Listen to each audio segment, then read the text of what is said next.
حضور علیہ السلام کے سینے میں اللہ تعالیٰ نے علوم و معارف کا ایک جہاں آباد کیا اور کائنات کی ہر شے حضور علیہ السلام کو عطا فرمائی، لیکن اس کے باوجود حکم آتا ہے قل رب زدنی علما، محبوب اللہ کی بارگاہ میں یہ عرض کیجئے کہ میرے رب میرے علم میں اضافہ فرما دے۔ تو یہ وہ دولت ہے کہ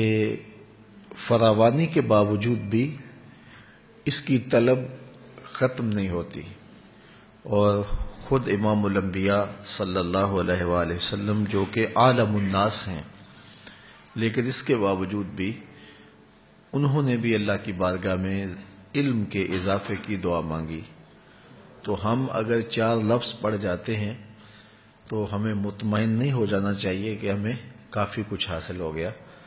طلب علم کے لیے ہمیں کوشاں رہنا چاہیے اور اپنے سفر کو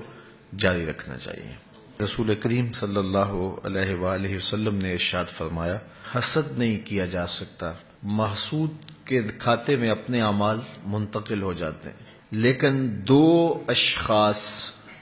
سے رشک کیا جا سکتا ہے۔ ایک وہ شخص جس کو اللہ تعالیٰ نے مال دیا، اس کو درست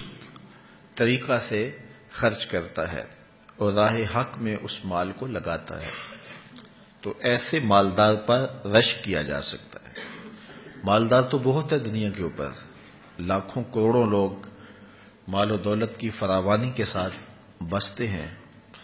لیکن یہ توفیق اللہ سب کو نہیں دیتا کہ وہ اپنے مال کو اللہ کی امانت سمجھے اور اس کی ضرورت سے جو زائد مال ہو اس میں سے جہاں ضرورت ہو وہاں خرچ کرے، کشادگی کے ساتھ، گھٹن کے ساتھ نہیں، اور پھر اس یقین کے ساتھ کہ جو میں خرچ کروں گا اللہ اس کے بدلے میں مجھے عطا کرے گا۔ تو یہ یقین جب وہ رکھتا ہے اور راہ خدا میں خرچ کرتا ہے، اور خرچ کرتے ہوئے اس کے چہرے پر آثار مسرت کے ہوتے ہیں اور وہ درست جگہ دیکھ کے وہاں خرچ کرتا ہے، تو ایسے مالدار کے اوپر رشک کرنا جائز ہے کہ مالک اگر تو مجھے مال عطا کرے تو میں بھی تیری راہ میں یوں خرچ کروں اور ضرورت مند کی ضرورت تک پہنچوں اور صاحب حق تک اس کا حق پہنچاؤں۔ تو ایک تو ایسے مالدار پر جو مال راہ خدا میں خرچ کرے اس پر رشک کرنا جائز ہے۔ وَرَجُلٌ آتَاهُ اللَّهُ الْحِكْمَةَ، اور وہ شخص جس کو اللہ تعالیٰ نے حکمت عطا کی، دانائی بخشی، اللہ نے اسے علم کی دولت سے مالا مال کیا، فَهُوَ يَقْضِي بِهَا وَيُعَلِّمُهَا، تو وہ اس علم سے فیصلے کرتا ہے اور اس علم کو آگے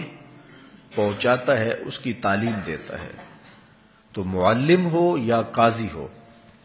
تو جب وہ علم سے درست فیصلے کرتا ہے اور معاشرے سے ناانصافی مٹتی ہے، عدل پھیلتا ہے اور وہ تعلیم و تعلم کا کام کرتا ہے،